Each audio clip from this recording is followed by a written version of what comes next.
Кыргызстанга жакыныраак болуп, ошол жактан мындай бизге жан тарткан киши болгон окшойсуз, Енді ол кезде біз қазақ қырғыз деп бөлмеген екенбіз. Сизде да кыргыз акцент бар окшойт да? Да. Саламат Садыкова менен чогуу ырдадыңызбы? Менің жаныма, жүрегіме жақын қырғыздың әндерін айтайықшы. Ошондо 3 президенттин астында ырдаганда биздин президентке жактыбы сиз Кыргызстан? Финалда акайып шығып, бұлай битип тұрды да, маған мынандай гүл сыйлады ғой сонда. Эски школа менен азыркы жаңы современный ырчылар менен кошулсаңар жакшы болобу деген ой келген жокпу сизге? Димашты билесиздер ғой, тек чет элде гана жүрдү. Менин классымда бирок. Сиздин окуучуңузбу ал? Өз элим менин, өзегим менин деймиз ғой.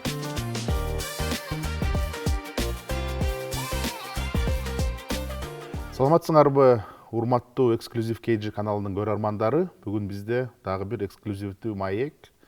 Бүгүн биздин маектешибиз бул Казак Республикасынын эмгек сиңирген артисти, белгилүү ырчы Багдат Самидинова биздин кыргыз ырларды ырдап, кыргыз-казак бир туугандын баштарын кошуп, маданиятыбызды бири-бирибизге түрткү жасаган киши. Ошол киши бүгүн биздин кыргыз элибизде, кыргыз жерибизде конок болуп келди. Анан бизге маек бергенге макул болду. Багдат ате, саламатсызбы? Кандайсыз? Жакшысызбы? Кош келдиңиз Кыргызстанга. Рахмат. Сизди биз абдан жакшы билебиз. Кыргыз ырларын ырдап, кыргыз маданиятты, кыргыз музыкасын, ырларын казак элге, кыргыз элге жайып, абдан мындай популярдуу кылып атасыз. Сизге чоң рахмат. Маекке келип бергениңизге дагы чоң рахмат. Анан мен мына сиздин өмүр баяныңызды карадым. Сиз жакын жерде эле, мына Мерке районунун Жамбыл областынын Мерке районунда төрөлүптүз. Ошол жактан жанагы Кыргызстанга жакыныраак болуп, ошол жактан мындай бизге жан тарткан киши болгон окшойсуз, Ошол жактан башталган окшойт. Иә, солай. Енді эгерде мен бастайтын болсам, сол бала кезимден бастайын енді. Біз өзі қырғыз теледидарын көрдік, қырғыз радиосын естідік. Соның кейін болар деп ойлаймын. Мен кішкентай кезімізден сол қырғыздың әндерін жаттап өстік. Кыргыздын ырларын. Иә. Обондорун ойлы. Ырларын. Сол қырғыздың көп әндерін мен білем. Әрине қазіргі мына заманауи емес, современный емес, бұрынғы әндердің көбін жақсы білетінмін.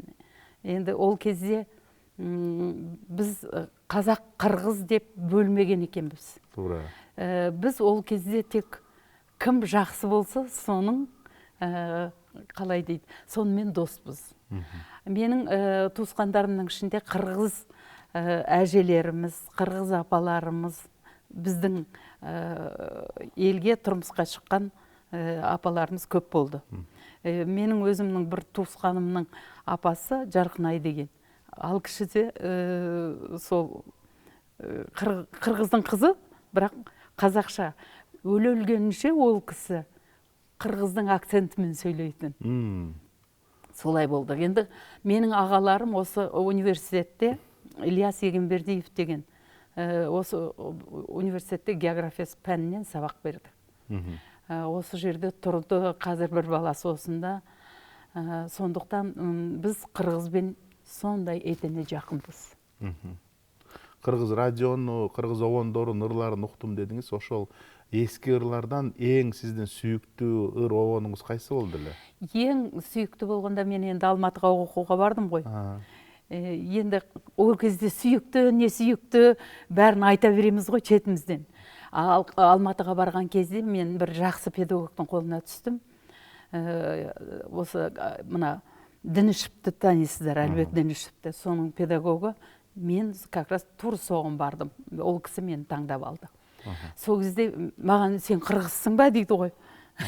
Жоқ, қырғыз емессің, қазақпын деймін. Сізде де қырғыз акцент бар окшойт да? Да. Бас кезінде сондай расында да болды менде қырғыз акценті. Тіпті мына жерде айтып отырмын ғой, біз балалармен де, қыздармен де кереметтей дружить етіп жүрдік. Сол кезде біз соларменен сөйлесеміз қырғызша. Сөйтіп жүргенде, мен қырғыз емеспін, мен қазақпын. Неге қырғыздың әндерін алып келесің сен бізге дейді. жоқ мен енді білетін әндерімді алып келемін ғой деймін. Солай өмір өтіп жатты. Мен студент бітті. Қазақконцерт деген керемет үлкен организация бар. Сол мекемеге мен жұмысқа тұрдым. Содан кейін барып, мен енді ылғи қазақша айтамыз ғой енді. Мен айтамын, менің жаныма, жүрегіме жақын қырғыздың әндерін айтайықшы, міндетті түрде кел, айт деп менің орыс Питерцев деген руководителім болды. Ошол кісі маған қырғыздың ең бірінші «Жал-жалым» деген әнін орындадым. Себебі мен әшейін жай жана 18 жаш, толор, балама деген сияқты, енеме деген сияқты әндері көп еді ғой. Сол әндердің ішінен мен енді өзімнің дауысыма жақсы келетін деп «Жал-жалымды» таңдадым. Соның әрбір қағысын бұлай қаққанда қырғызға ұқсамай қалады екен да, біздің бүйтіп қаққанда домбыраны. Соны айттым, жоқ, қырғызда мұндай қағыс жоқ. Бүйтіп менің мына қырғызша мен сізге жіберемін кейін. Сол қағысына дейін контролировать етіп, бүйтіп отырып, соны түсірдік. Содан кейін сол ән алғаш түсіріп, телевидениеге бір жаңадан шығып жүрген кезім ғой. Сол кезде шақырды, содан кейін кетті «Жал-жалым». «Жал-жалым», «Қоштасқым келмейді» деген менің меркедегі бір мұғалімімнің әні болатын. Сол екеуін көніге береді. Солай болды. Енді өнерде қанша жыл жүрсем де қырғыз әндерін ұмытқан емеспін. Ең алғаш осы жерге 80 жылдың аяғында осы қырғыз елі, қырғыздың жастары шығар, енді мені үлкен мынандай концертке шақырды. Сол концертте мен қырғызша менен тағы бір қазақша әнді айттым. Қалыған елдікірді орындадым. Содан басталды біздің, сол кезде мен Саламатпен танысқам. Саламат Садықова. Ол кезде ол заслуженный артист болды, а менде атағы жоқ. Ол кезде мен простой артистпін. Сөйтіп жүргенімізде таныстық, одан кейін ол танысып, маған жағдайын айтқаннан кейін мен Қазақстанға шақырдым оны. Қазақстанға шақырып, сол менің концертімде кәдімгі съемка болды, газет келді, журналистер келді, содан кейін телевидение түсірді оны. Енді ең алғашқы концертім менің 91 ма, 92 ма, сол жылдары. Саламат Садықованы чоң ырдадыңыз ба? Жоқ, чоғылған жоқ. Біз ал өзінше екі ырдады, Алымқан менен тағы бір ырдады. Соның кейін барып, ол біраз уақыт өткеннен кейін ол мені концертіне шақырды. Қырғызстанға. Сонда бірінші жол келдіңіз? Бірінші жол, оған дейін мен келгем. Мен концертте таныстым деп отырмын. Осы именно қырғыздың концертінде мен таныстым. Одан кейін мен талай правительственный делегация менен бұл оперный театрда үлкен концерт болды, оған қатыстым. Одан кейін сол Саламат өзінің концертіне шақырды. Ол концертте болдым, жақсы танысып алдық. Сөйтіп жүргенде біздің посол, қырғыздың посолы Қазақстандағы, ол кезде Алматыда еді ғой. Алматыда Акбар Рысқұлов деген кісі, ақын. Сол мені шақырып алып, сіз осы қырғызшаны жақсы айтады екенсіз. Мен сізге осылай екі елдің арасын жалғастырып жүр екенсіз. Мен сізге осындай ән жазып берейін деді да. Өлең бұл қалай деп айтасыздар? Обон. Соны Алтынбек Қоразбаев оған мелодиясын жазды. Сөйтіп, ол әнді орындап жүрдім. Ол әнді ең бірінші орындағаным мынау 3 би. Бізде Қазбек би, Төле би, тағы Айтеке би деген 3 биіміз бар. Сол билердің үлкен ұлан асыр тойын Чимкент қаласында жасады. Ол жерге 3 президент қатысты. Назарбаев, Ақаев, Каримов. Солар қатысты, солардың алдында мен осыны ырды айттым. Содан бастап өзі басталды. О шақтан қырғыз ырдадыңыз ба? Иә, мен жал-жалым, қырғыздың ыры ғой енді. ошол жана аранжировка сиздин аранжировкаңыз сиз өзүмдүн аранжировкам жаңа Владимир Питерсовдун жасаган менин ансамблиме Самал деген ансамбльде жумуш истедим ғой мен. Сол ансамбльдин ведущий әнчиси болдум. Сол кезде содан кейін менің шығармашылық нелерім қаптай берді. Көп бола берді да. Концертке шақырушылар көбейді. Енді жаңадан бастап жүрмін ғой енді мен ол кезде. Біздің бірден битіп шығуымыз қазіргі заманда емес. Ол кезде біз әбден бойымызға сіңіріп, өзіміздің қалпымызға келген кезде ғана біз елге танымал болатынбыз. Оған дейін де талай әндер айттым, елдік ырдарды көп ырдадым. Содан кейін барып, тағы осылай ақырын менің шығармашылығым жақсы бола берді ақырын. Ошондо 3 президенттин астында ырдаганда биздин президентке жактыбы сиз Кыргызстан? Жакка булар булай кол чапактап бүйтүп неғып отырды. Бәз болып бүйтіп күліп, ол кісі бір сондай бір өзі жайдары кісі еді ғой. Ол анан кейін бізде Қырғыз-Қазақ арасы екі елдің мына өнер тарландары дейміз, өнер адамдары, өнерпаздары дейміз, қалай дейміз. Сол біздің республика сарайында үлкен концерт берді. Ол концертте мен қырғызша жал-жалымды ырдадым.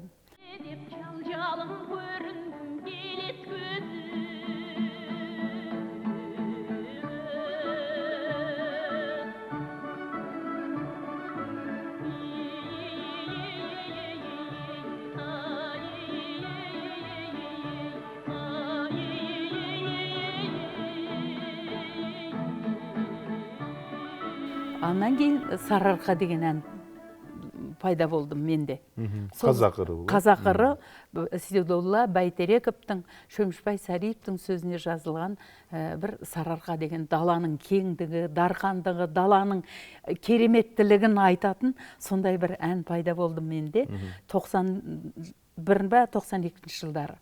Сол кезде 95-те мен 94-те мекен Ақаевтың барғаны, сол концертте орындадым, сөйтсем бізде бір керемет жазушы болды. Садықбек Адамбеков деген. Сол кісі, кеше бір қырғыздың қызы кереметтей қазақтың әнін ырдады ғой деп. Мен айтып жүр қойсаң, сен қандай ол қырғыздың қызы деп. Өңкөй ақындар, жазушылар, өңкөй біздің ең кереметтеріміз жүр ғой сол жерде. Сіз кімді айтып тұрсыз? Ана біздің Сарыарқаны айтты ғой дейді. Сонда, ол деген қырғыздың қызы емес, өзіміздің қазақтың қызы ғой деп. Сөйтсе, мен кетебімді берейін деп едім о кісіге. Сөйтіп, әбден қызық болған сондай. Соны бүткіл журналистер неге газетеге жазып, телевидениеден шығарып, мысқыл жана тамаша болды ғой өзі. Сондай да қызық болған болатын. Енді сонда концерттің соңында бәріміз тұрмыз ғой енді. Финалға шықтық. Финалда ол жерде мен Қырғыз-Қазақ арасы деген әнді Акбар Рысқұлов маған жазып берді дедім ғой. Сол әнді мен шырқадым. Сол кезде Ақаев отырды. Тағы президент бөтен үлкен правительственный не ғой енді. Делегация. Правительственный делегация сіздерден біздің бүткіл правительство отырды сол жерде. Мен Қырғыз-Қазақ арасын айтқан кезде, финалда Ақаев шығып, бұлай битіп тұрды да, бұлай тұрды, мен іздеп тұр енді. Мен білмеймін, кімді іздеп тұрған қайдан білемін. Сен бәріміз тұрмыз бейт бір кезде. Деді да маған келіп, Қырғыз-Қазақ арасының айтқан қыз. Қырғыз бенен қазақты беріктіріп, екі елдің арасында алтын көпір болып жүрген деп маған мұнандай гүл сыйлады ғой сонда. Соған риза болып, мәз болып, ол гүлді тастамайым үйге апарып. Жаңадан шығып жүрген кезін ғой, маған ондай гүлді кім береді маған? Президент беріп тұр ғой. Соны бұлай мәз болып, үйге барып, мақтанып, өмір мақтануды білмейтін сол жерде мақтанып кеттім ғой, балаларыма онда да ешкімге емес. Бәрі көріп тұр ғой. Солай болған енді. Ол бір керемет жақсы кісі еді. Жолы болсын әрдайым. Сондай тағы. Азыр биз Кыргызстанга келгенде концерттерди берип атканда кыргыз публикасы аябай жакшы сизди кабыл алат да, аябай кол чаап. Эмне үчүн сиздин кыргыз публика сизди аябай сүйөт деп ойлойсуз? Мен білмеймін, мен қырғыздың ана нарындан жазған салам хатты, сол саламат алып келіп телевидениеға беріпті. Қиып алып. Мен өзімнің сольный концертінен бір тебетеймен қызыл көйлекпенен шығып жүргем ғой. Сол алып келіп берген, енді оны қырғыз телевидениесі көнеге береді екен да, көнеге 2-ден 3-ден береді екен, сұраулар бойынша береді екен. Соған енді сол мен Розаманова бір өзінің шығармашылық кешіне шақырды. Сонда мен осында мен сізге жібердім ба ғой деймін. Жаңадан шыққан бір ырым болды. Аты Бегімайдың арманы. Бұл Бегімайдың арманын Бегімай мен Раймалының оқиғасын білесіздер ғой, спектакль бар. Кинода түсірді ма? Сол нені қарап отырып, бізде кереметтей Күләш Ахметова деген керемет ақынымыз бар. Сол ақын анаған толғанып кеткен ғой енді. Жүрегі алайды лөй бүйтіп. Сонда өзінің шығармасын шығарған ғой. Бегімайдың арманы деген. Сол бірінші орындағаным бір қалағанын орындадым. Одан кейін Бегімайды орындадым, жібермей қойды. Қол чапақтап, көрерменім жібермей қойды. Биске шақырған жоқ? Биске шақырып атыр. Мен шығамда бейтіп поклон берем, қайттан кетем, болмай шақырып атыр да. Содан кейін барып, жарайды деп сөйтсем, нарындан деп атырды да. Содан кейін нарынданды айттым сол жерде. Ел қатты құрметтеп, сондай жақсы қарсы алды мені. Сөйтіп, сонда бір өнен кейін бар бір үлкен алдында бір Саламаттың концертінде де мен фонограммамен келдім. Енді жолдан келдім, жарты сағаттан кейін мен айтуым керек. Мен қалай жолдан шаршап келдім да, не репетиция жасаған жоқпыз. Соны ойлағам, мен анда фонограммамен айта салам деп. Сөйтсем, режиссер қырсығып, жоқ, бізде фонограммамен айтылмайды деді. Живой айтылады. Мен қалай айтам, оның минусы жоқ. Содан кейін барып, жарайды дедім, банкет болды ғой. Банкетте жал-жалымды айттым ғой сол жерде. Живой айттым. Живой, кәдімгі, ешқандай аккомпанеменсіз, біз сол кезде бәрі шулап, кәдімгідей түгел мен кетуім керек қой. Түгел орындарынан тұрып мен шығарып салды ғой барлығы. Содан кейін де қырғыздардың делегациясы келіп, біз сізге алтын көпір береміз деп, талай қырғыз бен қазақтың арасын жалғап жүрген өзіңіз сізге ризамыз деп, сізге алтын көпір береміз деп. Одан кейін қырғыз бен өзі араларыңызда қиын жағдай болып кетті ғой енді, біраз бір емес бірнеше рет болды қиын жағдай. Содан кейін кішкене правительство бәрі ауысып кетті. Бірінен кейін бірі сондай бір қиын жағдайлар болды да.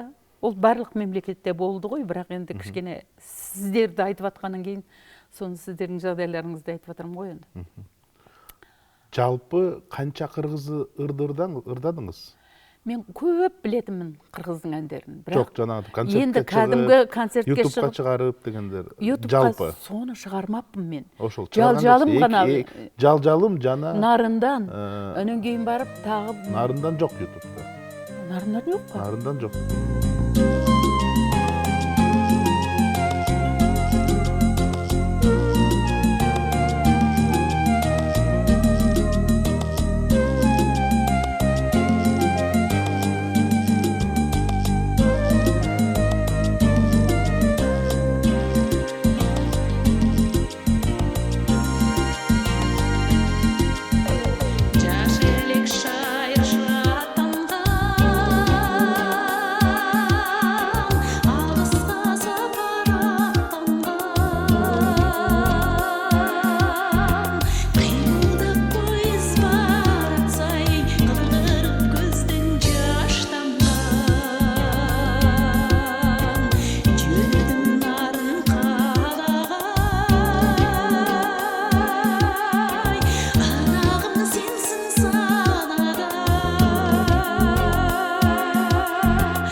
мен оны Жалжалым 92 жылғы Иә. запись екен. Одан кейін талай концерттерде болды ғой, бірақ ол кезде YouTube жоқ болатын. Қазір Жана жалын жаш. Ошол экилерди таптым мен. иә, күлгін жаш.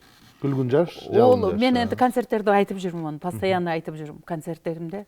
Енді осы бұйырса, амандық болса, Роза айтады, менің бір әнімді екеуміз айтып шығайық дейді. Мен айтам, қырғыз қазақ арасын айтайық.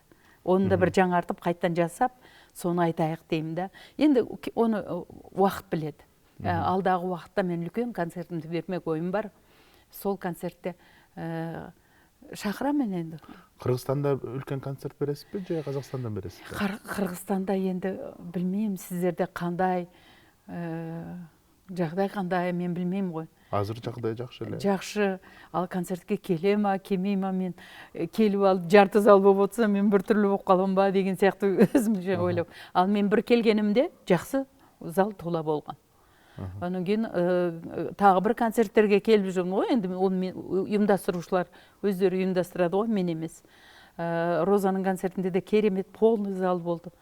Енді сондай енді көреміз, енді оны бұйырса, алдағы уақытта уақыт көрсетеді. Ошондо жалпы 10дон көп ырдадыңыз кыргызча, э? Мен көп орындадым. Қазірдің өзінде запись радиоға бергенім бір 4-5, а так менің қоржынымда дейді ма, менің багажымда дей ма, 8 ән бар екен. Дагы 8 бар. 8 бар. Жаңы ырларды күтөбүзбү? Жаңы кыргызча ырдасаңыз өзүңүзгө же сизге жазып берген ыр болобу, же элдин ырлары болобу? Жоқ, елдің ырлары, сонан кейін композиторлардың ырлары.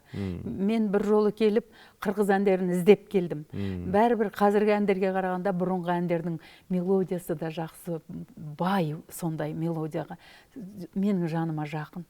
Сондықтан мен бір күн келіп, филармонияға келсем, Сардарбек аға жүр екен, Жумалиев.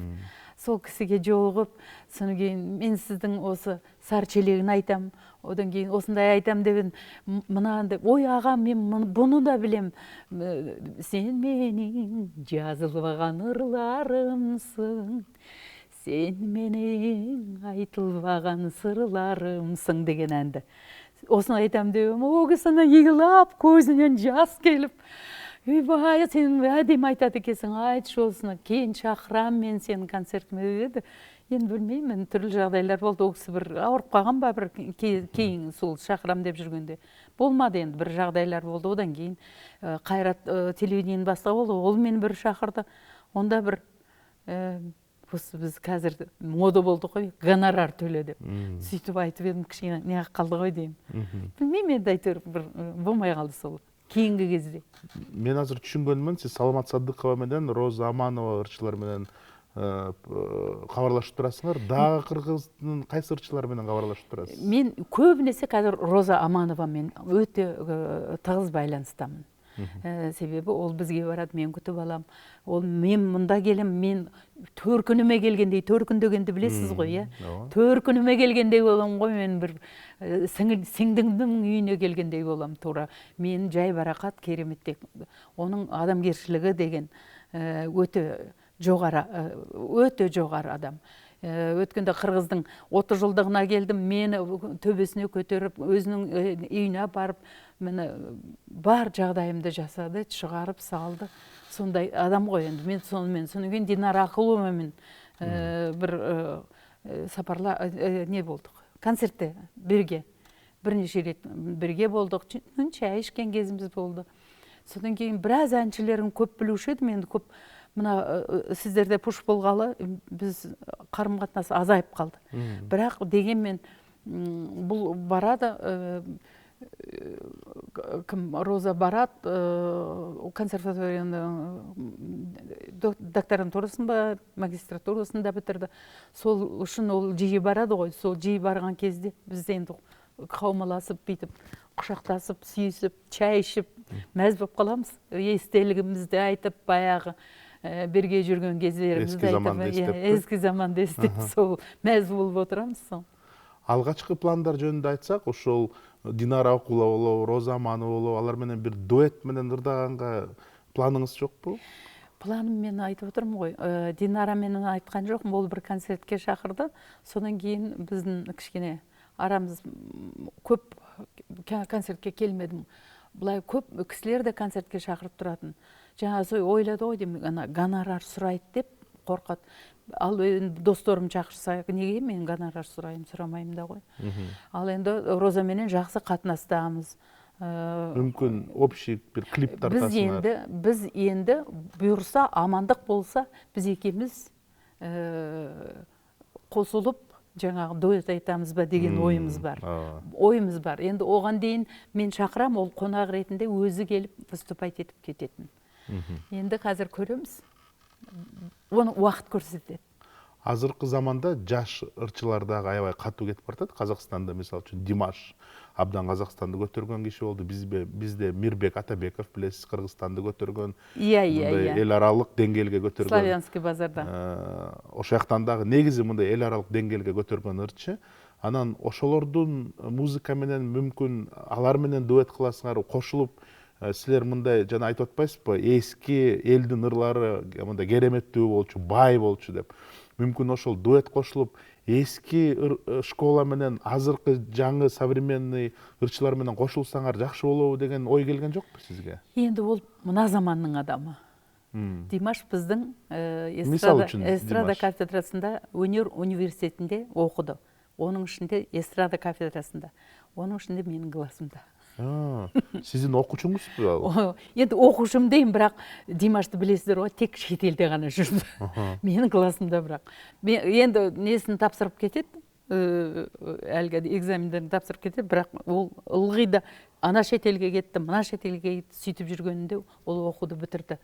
Енді Димаш феномен дейма, қазіргі заманның бір явление ол.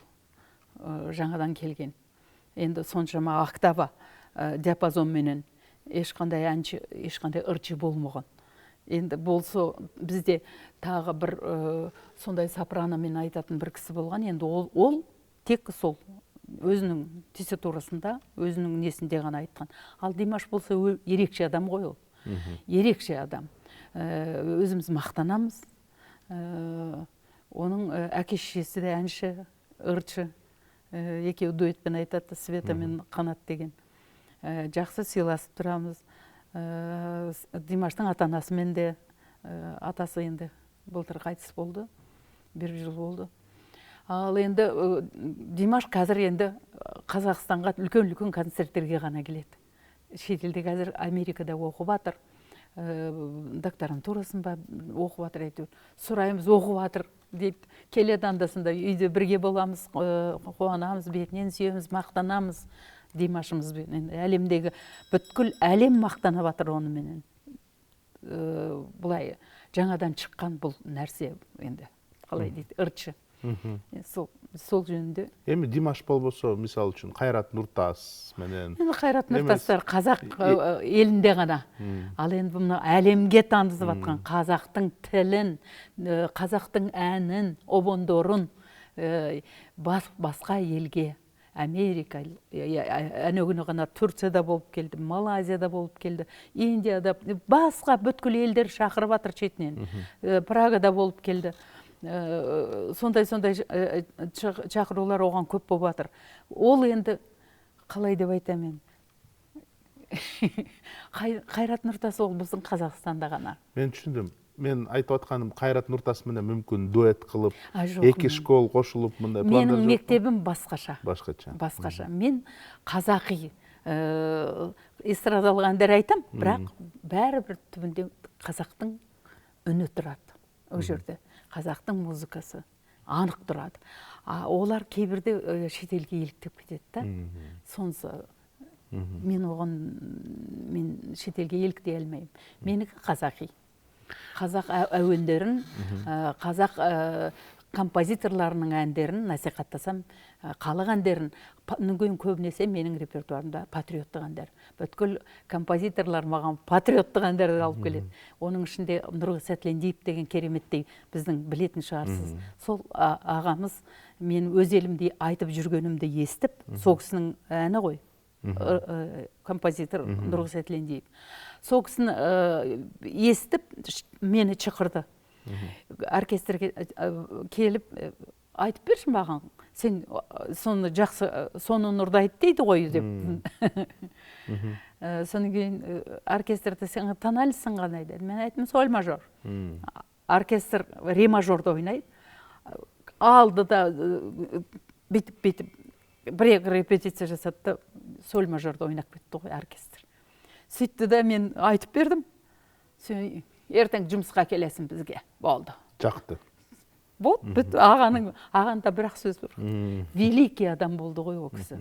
Великий дирижер, домбырашы, қандай. Ол күй жартқан кезде аққу, жүзіп баратқан аққу, шығара алмай қойған ғой, Қыз жібек фильмінде. Сонда аға бүйтіп жағада отырып жаңағы аққу күйін тартқан ғой. Білесіздер аққу күйін. Соны тартқан кезде ақырын екі аққу көлге жүзіп бұлай шыққан. Не оның құдіреті дейсіз. Өнердің құдіреті біріншіден ағаның кереметтілігінің арқасы. Керемет әндері бар. Аға жайлы енді мен айтсам таңға дейін айтам. Аға мен талай гастрольдік сапарға шықтым. Ағаның жанында соңғы өмірінің соңында 9 жыл мен ән салдым. Ағаның оркестрімен. Енді мен қазақ концерт істеймін, бірақ қазақ концертінен жібермейді мен. Бармайсың ғой ақа, жылп-жылп еткізіп. Не саған? Эстрададан керек жоқ, сен мына мен даусымен де кішкене үлкен ғой. Қалай дейді? Диапазон кейін ғана халық әндерін айтқан кезде сен бұрын ғана нелерді тура көз алдыма келтіресің деп. Енді оркестрді отырғызып қойып, тұрғызады да, білесіңдер ма сен бұл қандай әнші деп айтады. Бұл бұрынғының көзі. Қазіргі мынау заманда халық әндерінің нағыз өзі деп айтыр. Мақтайтын сөйтіп. Ошо кыргыздардағы ушундай улуу устастардын кимди мындай ойлойсуз, ким деп ойлойсуз? Мен енді кыргыздын нелерин Абдыкадыровду билемиз. Бала кезимизден согусунда Зейнеп Шакеева деген болду. Оны Алымханды запистерин тыңдадык қой енді. Өзүн көрмөсөк те. Шакееваны телевизордан гана көрдүм. Абдыкадыровду да солай. Сол биздин кезинде сол кишилер, анан кийин тагы бир Гүлмайра Момушева деген болгон. Ошол кишилердин енді телевизордан гана көрүп, соған кумартатынбыз, соған еліктейтінбіз, біз өзімізше бала кезіміз. Сөйтсем мен кыргыз эмес, казак экенмин ғой. Кыргызстанга келип жүргөндө мында жакшы көргөн жерлериңиз барбы? Каяка келесиз Кыргызстанга келгенде? Бизде осы делегация менен нелермен келген кезде бир таудын ичине апарады, билбейм. Аларча. Аларчадан ары алып барат таудын ичинде, сол жерде кечке дейин ойын не кыламыз, дем аламыз, жатамыз, тамак жеймиз, шашлык, неше түрлүн жасайды ғой енді. Кыргыз элинде өтө конак жай ғой. Ысык көлгө барасыз, а? Ысык көлгө барам. Енді барып жүрүм. Бірақ нарынды көрген жоқпын. Ысык көлгө мен концертпенен баргам. Райондорун араладык. Сонда бір журналист жазғаны бар. Ысык көлде Самал ансамблінің жаңағы ырчысы Бағдат Самединова деп. Мен одан кейін көп келдім, бірақ газет журналдар енді оны біреу неге жазбайсың демесе, жазбайды ғой о кісілерді, білмеймін енді. Нарынды көре элексиз, нарындан салам кат келген жокпу сизге? Салам кат келмеді, бірақ көп кісілер маған жазат, инстаграмға көп жазатын. Сізді біз білеміз, сіз жақсы көреміз деп жазатын. Қазір енді біраз уақыт болды, мен енді инстаграммен қатты жұмыс істемеймін да. Енді жасымыз келгеннен кейін ба?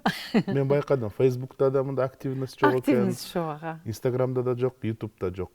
Азыркы уақытта соцтармактар болды. Менің қасымдағы жүрген музыкант, менің студиям бар, сол студияда істейтін бала. Сіз неге салмайсыз? Хотя бы маған жіберіп тұрыңызшы, мен салам дейді, оны жіберуді ұмытып кетемін. Соцтармак менен иштеш керек, анткени азыркы күч бул сол экен ғой. Енді түсініп жатырмыз. Мен бірнеше рет ашыппын, 5 инстаграм ашыппын да, біреуінде 11 мың, біреуінде 8 мың, біреуінде тағы солай.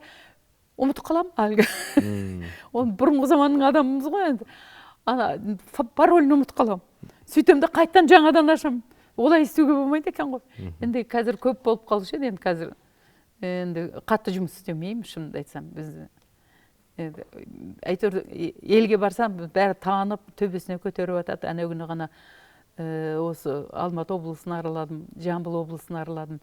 енді көңілім кереметтей толып қайтты. Сиздин мындай ырларыңыз менен, обондоруңуз менен кыргыз казак элин кошом деген маани берип атасыз да, туурабы? Ошондой философиялык бир маани бар да ошондо. Енді кыргыз казак арасы деген эки элдин таразы менен таласы дейді. Бир тууган казак кыргыздын эми де жакын арасы деп коёду ғой. Сондай бириктирүү үчүн ғой енді биздин максатыбыз, өнер адамдарынын максаты. Эки элдин басын косуу. Себеби биз бир тууган калкпыз. Биз түркү калык айтады ғой, енді тилдери кичине кыйындау да бизге кыргыз жакын ғой. Енді аралас болдук ғой. Коюмуз коралас, басымыз аралас бет, калай солай деп айтып жатышады ғой. Кыргыз бен казакты мен эч качан бөлгөн эмесмин. Мен кыргыздардын обондорун катты жакшы көрөм. Жүрөгүмө жатат, жакшы көрөм, сүйөмүн. Сиздин оюңузча ошол кыргыз казак бир тууган дагы мындай жакыныраак болуш үчүн эмне кылыш керек? Осылай карым катнаш жиі болу керек қой. Сонда білінбей кетеді. Қырғыз мейлі саясатта не болса о болсын, халық бір-біріменен жақын болғаны керек. Достарымыз көп болғаны керек. Өзіңізде келіңіз Астанаға, мен сізге достық ретінде чайымды беріп, үйіме шақырып, болмаса сіздің қолыңыз болса кафеде чай ішіп, әңгімелесіп сөйтеміз. Маектешіп дейміз бе? Рахмат, маектешіп, ооба. Мен сурап атканым, сиз Кыргызстанда келгенде жана керемет жерлерди көрүп атасыз, досторуңуз көп экен бул жакта. Анан эки калктын дагы баш кошуш керек деген идеяны айтып атасыз. Ошонун артынан бир автордук ыр күтөбүзбү сизден? Өзүңүз жазган биз жөнүндө, кыргыз казак эл жөнүндө. Мен енді композитор емесмін, бірақ әнді таңдай алам. Ақын емеспін, бірақ ақынның жазған сөзін талдай алам. Себебі мен қазақтың казгу дейміз ғой, мемлекеттік университетінде филология факультетін біттім. Эстрада студияны бітірдім, одан кейін барып тағы магистратураны бітірдім, эстрада вокалдан. Сондықтан әсіресе мен поэзияны жақсы түсіну үшін, мен поэзияны, прозаны жақсы түсіну үшін мен жаным сүйет, кітапты көп оқыдым, сондықтан мен казгуға барып оқуға түстім сырттай. Кейін түстім, жас кезімде емес, кейінірек санама мынау керек екен ау маған деген кезде мен барып сол казгуға оқуға түсіп, соны бітірдім.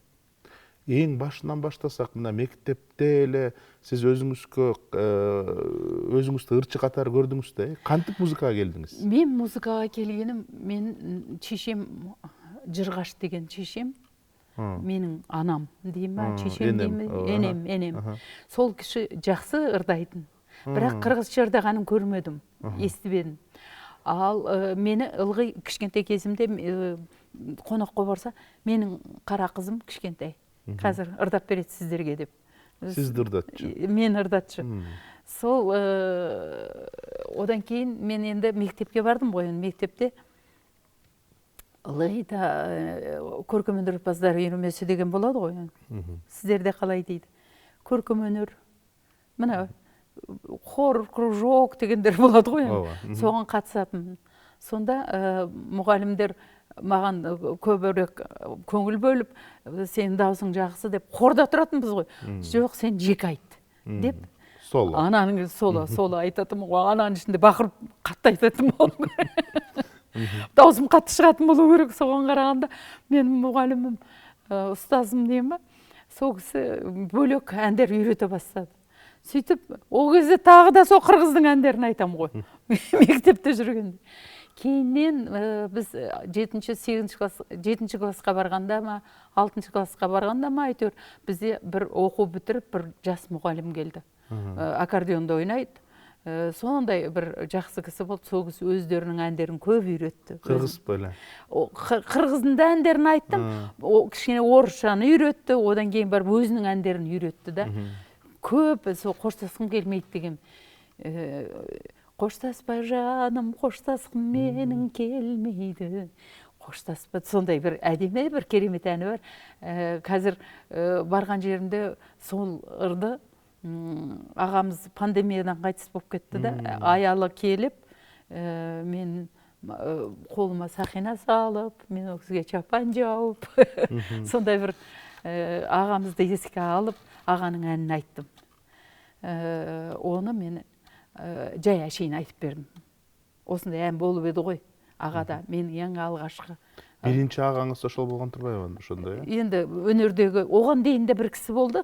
Ол енді музыкальный образованиясы жоқ, әшейін кісі, бірақ жақсы баянды ойнайды. Соның кейін сол алана кісі кәдімгі оқу бітіріп келді. Шәбден Омаралиев деген керемет кісі болды. Сол кісінің көп әндерін орындадым. Енді 2-3 әнін радиоға жаздым. Содан рахматын айтып, мені әйтеуір төбесінде көтеріп не алып тұрады, енді айтып. Сондай. Ошондой. Анан мектептен университетке бардыңыз? Жоқ, университет емес, мен эстрада студиясына бардым. Эстрада студиясына бізге бір региональный бір нелер болды да, конкурс болды облыстарда. Сонда «Алло, мы ищем таланты». Сол конкурсқа таңдап келді адамдар. Сонда мен таңдап алды.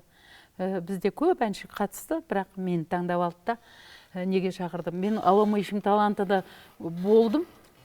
Сонда мен екі ән, біреуі «Алатау», біреуі Ескендір Хасанғалиевтің. «Алатау» тағы да Тілендиевтің әні.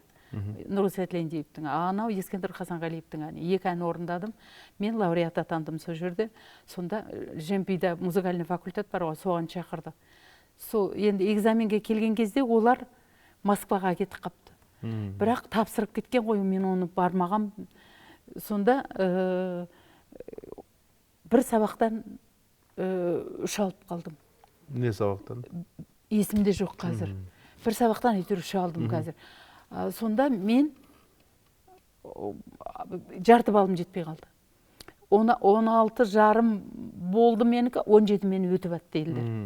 Сонда мен деканға баруым керек екен. Деканға барсам мен өтіп тұр екем да.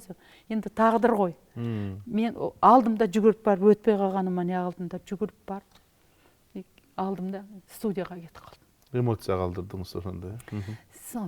Өзімше кәдімгі ыза болдым ба, өтпей қалғаныма. Мен әке-шешеден жастайымнан қалғам. Менің әке-шешем 6 жасымда, 7 жасымда қайтыс болды. Атаңыз? Атам да, анам да, енем де. Содан жаңа мен налып, настроением болмады да. Содан енді мені кім не алады дейсің деген сияқты бір. Кім көмекке береді? Деканға кіруім керек екен да. Ол біздің меркінікі екен. Біріншіден, екіншіден менің жаңағы тапсырып кеткен ба, мен бармағам оған. Сонымен ана кісілер іздеп түстен кейін келеді, түстен кейін түске дейін объявлять етті ғой, кім өтті, кім өткен жоқ. Соны сөйткен кезде түстен кейін келіп іздейді аналар. Сіз кетіп қалдыңыз? Мен уже кетіп қалдым. Мен қайдан табады мен албатта. Бирок тағдыр сіз айтқандан. Деканға кірсеңіз, башқаша болып қалмақ. Басқаша болмақ еді. Ол мені тапсырып кеткен. Бұл қыз, мына лауреат қыз бізге түсу керек деген сияқты айтып кеткен ғой. Ол мұғалім енді ұмытып кеттім екен. Сонымен мен эстрада студиясына барып, сол жерде апай мені таңдап алды. Жаңа Дәнішевтің педагогы дедім ғой, Надия Абдрахманова Шарипова деген керемет ұстаз болды. Сол кісінің қолында мен оқыдым.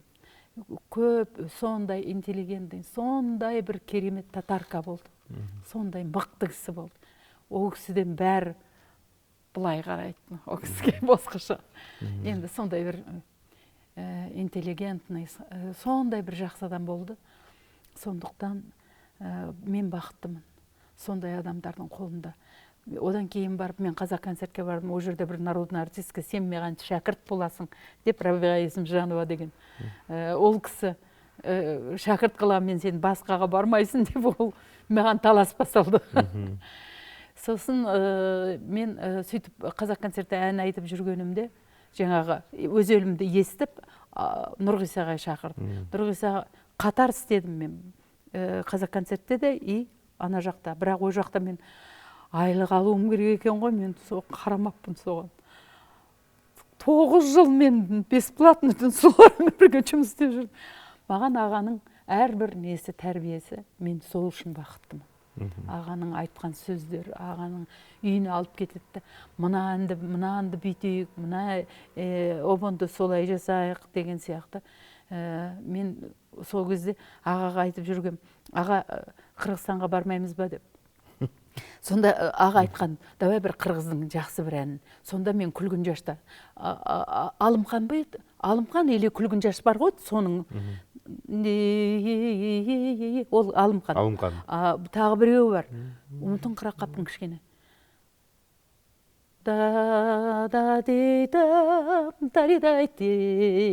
Деген бар.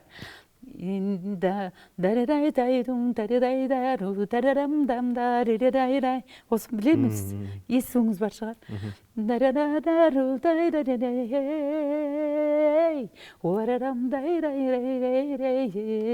Соны оркестрге нотасына алып келіп, мен осы жерге не үшін келдім? Сол нотаны іздеп, мен осы жерге келдім, жаңа Сардарбек Жумалиевпен кездескенім сол үшін. Ол кісі маған бір қалың кітап берді. Қырғыздың тек обондоры ғана. И нотасы менен тағы бір кітап берді. Мен сол үшін бақыттымын. Мен өңкөй сондай жақсы адамдармен жанында жүріппін. Негізі ырчынын жолу абдан татаал жол да. Мында қиыншылықтар көп болды. Ең қиын эмне болду айтсаңыз, айтып берсеңіз. Ең қиыны маған енді ол кезде баламыз ғой енді. Ең қиыны шетелге барасың дейді. Шетелге документтің бәрін өткізіп қоям, тыңдатады. Сол кезде бір аптаға, екі аптаға қалған кезде мені алып тастайды. Неге? Пабылату басқа біреу кіріп кетеді. Сондай ғой. Енді бір кезде тағы біздің бір народный артистка болды. Менің ансамбльмен айтпасын. Неге айтады ол? Өзім барам. Венгрияға ма? Қызғанып тұрды ғой сонда. Сонда Югославияға бараттымыз. Бәр документім өтті, сөйтті, алып тастады мен. Мен жыладым сондай. Әбден елап, сол кезде біздің директор жоқ барады. Сіздің неңізбен айтпай ақ қойсын. Концертмейстермен айтсын, жарайды. Ансамблін қызғанып жүр ма білмеймін. Сол кезде ол кісі сөйтіп солай жасады ғой, правительствоға барды. Мені қастандық жасап жатыр маған деп. Сөйтіп ол правительство енді көралбастық оқшайды. Иә, көралмаған сол.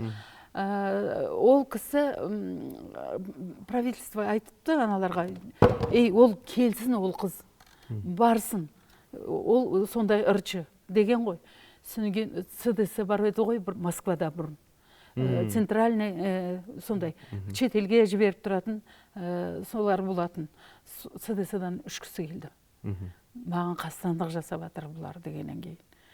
Мені тыңдады. Мен орыстың халық әндерін орындадым ғой. Тюра, тюра, тюра, тюра деген. Орыс қатын болып айттым ғой мен. Сол кезде ойбай барсын. Күшті костюм, фольклорный костюм тіктіріңіздерші мына қысыға деп мәз болып аналар. Содан ана кісі менімен қас. Правительственный концертке енді шығайын деп тұрсам алып тастайды ғой. Сондай қиын кезеңдер көп болды мен. Өте көп болды менде. Енді 800 адам. Там менмін деген ырчылар. Мен де мынандаймын ғой, мынандай кішкентаймын. Қантып чыдап бөйдеге шықтыңыз анан? Мен білмеймін, солардың қастық жасап жатқанын түсінбеймін мен ол кезде. Интрига. Білмеймін мен оны. Жылап қоя салам, болды. Гастрольге айдап жібереді, болды, сен күштісің, сен жақсысың дейді мен. Сөйтіп гастрольге по Казахстану. По Казахстану. Біз енді көп жерге шықтық. Түркмения, Қарақалпақ, татар, орыс, көп жерлерге шықтық. Қырғызстанға көп келдік. Енді шығуын шықты, ол мен үшін ол аз сияқты болып көрінеді. Ана Европаға шығу керек болып тұр ғой. Бірақ шығармайды да. Ал уақытта Европаға шығыш азыр теге айға ұшқандай еле да. Енді бірінші рет Турцияға шықтық. Бардық, лауреат болып келдім. Ең бірінші зарубежный поездка. Бір какой-то фестиваль болды соған. Одан кейін мен әйтеуір өлгендер ең ақырын аналар кете бастады ғой енді. Кетіп жатыр. Ақырындар ең лучшийлар қалып жатыр ғой енді. Сонда бір күні мені Монғолия шақырды. Ең бірінші менің алысқа шыққан сапарым сол. Монғолия қазақтары газетінде мен интервью бердім, біздің газетті оқиды екен олар. Мен сол моңғол қазақтарында біздің асыл дүниелеріміз, асыл қасиетті керемет әндеріміз, обондорымыз солардың қоржынында қалды. Мен соларды айтқым келеді, білгім келеді, көргім келеді деген ғой. Жазған екен мен. Журналист соны түсірген ғой, газетте оқып, алар оқып мені именно өзімді шақырды ғой. Мен қасыма бір ведущий алдым, и баянист жақсы ойнай алмайды. Ой, қандай қиналдым мен. Сол училищеден ана ойнай алмайды, мен бүйтіп қалған адаммын ғой, мен бәрі точно болып тұру керек.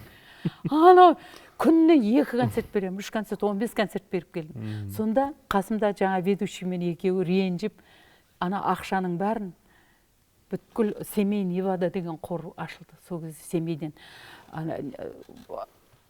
ядролық қару қолданған біздің елде де ғой, сол қалай еді? Семей полигоны.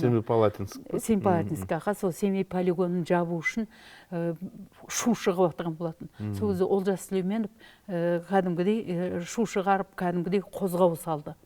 Сол кезде мен барып, жаңағы осындай болып жатыр, біздің кейбір жерлерімізде сай болады, сайда жылқылар үйіріменен өліп қалып жатыр. Радиацияның кесірінен біз не істеуіміз керек, осыны қозғап жатырмыз дегенде, мен жаңағы ақшаның бәрін соларға аударып кеттім. Полный зал, көніге 2 сеанс па, 2 сеанста да. О кезде енді заман басқа болды ғой, заман басқа. Сөйтіп 15 концерттің ақшасын аналарға беріп кетті, олар бізге тек дубленка сыйлады, кожаный мәлгі куртка соған мәз болдық. Маған мен дүние керек жоқ, маған. Ана бардым радиосынан бүткіл архивтерін қазып, запистерін алып, соған байлық алып келдім ғой мен. Сол байлықтың бәрін ақырына жазып, жаңағы Питерсов арқылы, жақсы менің руководителім болды, сол арқылы радиоға жаздым. Бір 20-дан асық ән жаздым мен. Қазір елдің бәрі айтып жүр оны. Әкелдім. Керемет әндер болды оның ішінде. Дағы бір мұндай чоң қиыншылық, бұл күнінде репетиция алыш керек, күнде үнді поддержка қылып тұрыш керек. Мен әлі күнге дейін үнімді бір 7-8 кішкене орып қалдым да, содан кішкене дауыс қарлығып, мен настроением жоқ, енді ауырған адам қандай көңіл күйі болады. Сондықтан мен Турцияға бардым, алдында Кореяға барғам, одан кейін Турцияда кәдімгідей жазылып, жақсы болып. Сол кезде өлең айтпаймын ғой. Балалардың көзінше кішкене қырылдаса, мен жаным шығып кетеді бүйтіп. Енді мен педагогпын ғой, мен оларға үлгі көрсетуім керек. Мен о деп ай салам, бірақ ән айтқан кезде деп қалса бітті. Настроением түседі, сол үшін көрсетпеймін балаларға. Сондай кезең болды енді. Құдайға шүкір, қазір әйтеуір жақсы. Ошо жаш кезде мындай күніңіз қандай әлі? Күнде қанша саат репетиция қылдыңыз әлі, иштечиңиз әлі? Енді біз сағат 10-да келеміз репетицияға, түске дейін репетиция болады бізде. Сол репетициямызды жасаймыз, содан кейін концертмейстермен, педагогпенен айналысамыз. Сол педагогпен распевка жасаймыз, содан кейін барып концертмейстерім бар. Жаңа әндер үйренеміз. Бұлай әйтеуір, бұлай. Одан кейін жаңа отырар сазы қосылды. Ол репетицияға барам, мына мен бұлай дөңгелеп жүретім ғой ортада. Мен сұрағаным, азырқы жаш ырчылар ушул маекті көріп, мындай билип алсын да, ушул ийгиликтин артынан эмне турат, кандай чоң эмгек турат, ошону айтып берсеңиздер. Енді анан совет берсеңиз дагы. Көп кыйындык ийгилик жаңагындай еңбек аркылы келет. Сол еңбегім болмаса, мен сол күні түні еңбектеніп, сол дайындықсыз шықсам егер, мен басқаша болар едім. Қазір ел сенің анарың, сенің отырардағы тойың, сенің сарыарқаң, сенің өз өлімің, сенің ана лирикалық әндерің деп сөйтіп айтады. Ол яғни менді тыңдап жүргенім. Соның Енді сол еңбектің арқасында мен осы нәтижеге жеттім деп Оор айта еңбек, аламын. Енді әртістердің өмірі сондай бір оңай сияқты көрінеді, көрінген сырттан. Иә, сырттан қарағанда ылғи да күліп жүреміз. Ырдайды, гүл алады, гүл алады, жапан жауып гүл. Шетелден шықпайды. Иә, барса шетелінде барып жүреді, бүйтеді, сөйтеді деп. Сондай болып жүреді. Енді өте қиын. Ұйықтамайсың. Сол сөйтіп барасың. Сөйтіп жүргеніңде сөйтіп жүріп ән айтамыз. Біз неге бардық? Италияға бардық. Фольклорный фестиваль. 14 мемлекет қатысты. Соның ішінде лауреат болып келдік. Енді гран-при алдық даже. Сонда көшеде кетіп бара жатамыз ғой осылай. Шеру болды да, қалай дейді. Бүткіл әр елден келген адамдар, оркестрі бар, әншілері бар, әр қайсында бір 20 адамдар бар ғой енді. Біз где-то 18 ба 20 адам болдық бізде. Бізді алып барған тағы кісілер бар. Соларменен қосқанда бір 20-дан асық адам болдық. Айқайлап көшеде. Енді көшеде аппаратура жоқ қой, немен айтасың. Аналар домбыра тартады, ана барабаны, баяны, сонымен біз көшеде айқайлап, өз елім менің деп тұрып айқайлаймыз ғой. Сөйтіп ертесінде концерт бердік, кешкісін концерт бердік, гала концерт болды. Сонда мэр города бізді қабылдады. Сонда маған ерекше тоқталып өздерінше. Кешегі мэрдің әйелі қасыма отырып алып, на дейді, сол есімде қалыпты да. Сіздің ырыңыз? Менің ырым ғой, сол өз елім. Өз елім менің, өзегім менің дейміз ғой. Сол керемет ән енді. Аға да айтады, кейіннен бұрын ырдап жүрген адамға ырдатпай, маған ырдатады. Аға маған неудобно десе, сен сөйлеме дейді маған. Болды. Басқа еш нәрсе айта алмаймын ол кісіге. Ағаның бір сөзі де. Ағаның бір-ақ сөзі болды. Сен шаруаң болмасын, сен үндеме, болды. Өзім білем, дейді. Бұны басқа кісілер айтып жүреді ғой. Ушундай чоң эмгек, анан чет элге чыгып, репетиция иштеп, ошону үй бүлөлүк өмүр менен кантип совмещать эттиңиз? Мен жолдасыммен 16-17 жылдай тұрдым. Көп ондай енді ақырын шығып жүрдім, бірақ кішкене былай. Мен ол кеткеннен кейін менде шығармашылық.